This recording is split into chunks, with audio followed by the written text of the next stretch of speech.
I'm here with Shawn Brown, the Rappin Duke. You released the self-titled single, Rappin Duke, in 1984. That was a pretty big song. It became a Billboard charting hit, number 73 on the charts. I guess it started playing like locally on radio stations in San Diego. Exactly, man. You got your homework. It was XHRM 88 on the dial. I started playing in San Diego. And you know the way music works, it starts back east or down south and works its way over to California. The record did the opposite. It started there and stopped because California don't play it unless it made it back south. Then we hit all the chitlin circus down in Mississippi, down in Texas, Louisiana, the Arklatex, and then the record started catching on and blowing up, and then went up the eastern seaboard, up north, and then it worked its way back to California. By the time it got to California, it was KJLH, KJ, K-Day, Stevie Wonder Station, and from there, you know, it did what a novelty record does. It's a slow move. It did what it did, you know, and I'm grateful. Yeah, I'm grateful. You mentioned Stevie Wonder. You ended up, like, you know, because of the success of the song, like opening for, you know, Stevie Wonder. Yeah, well, it was I don't remember what the event was. It was an outdoor event, and Stevie Wonder was present. I was present. I don't remember the other groups, but I was able to share the stage. You know, I performed, then Stevie Wonder performed, and I met Stevie Wonder too at a Black Radio exclusive party, and I actually have pictures of me and Stevie, and he actually had the Rappin Duke's hat on. I had the picture of that. That's one of my most memorable moments, and also meeting Muhammad Ali, sharing a limousine with him, and just.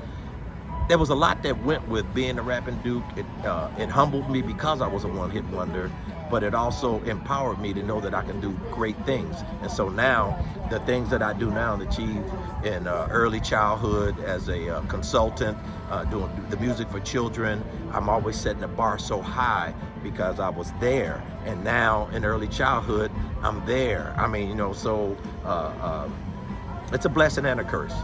Man, like, you know, I think of, like, you know, I think a lot of people, like, in the younger generations know you from, like, the 1994 song Juicy with Notorious Big, where he, like, references. Remember Rappin Duke, da ha, who'd have thought hip-hop had come this far? And they didn't even know what he was talking about.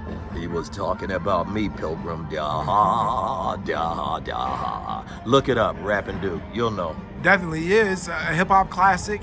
Like, you know, the video, you know, talked about a lot of different, like, social issues. Like, you know, how did you decide to shoot the video like that?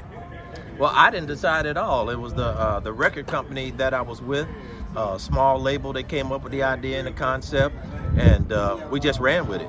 I had little to no input in the video other than doing, you know, silly stuff like trying to moonwalk or on roller skates, something like that. But yeah, it was just a concept video. Okay, so, like, you know, talk a little bit more about, like, what you're doing today, because you said you do, like, education and music. Right. I've always been good with working with young children, and I didn't think it was my destiny to be doing what I'm doing now because it's so easy. I'm just blessed with working with kids. So I started a program doing music, puppetry, and storytelling for children and different childcare centers, and it took off. Then I was doing it all over the city of Atlanta, and then I had to hire somebody because people wanted that program. It was called the Super Fun Show.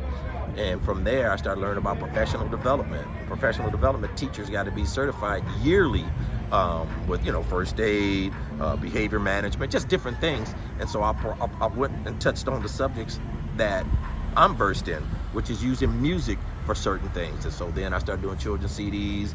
Next thing you know, I'm doing keynote presentations. And so now I've had my own company now for 20 years, and we do pretty good in the early childhood space. And I feel like I've only scratched the surface, but I love what I do. Man, I love what I do. That's empowering, and, you know, you definitely have a hip-hop classic under your belt. Thank you so much for taking the time to speak with me. Oh man, not a problem.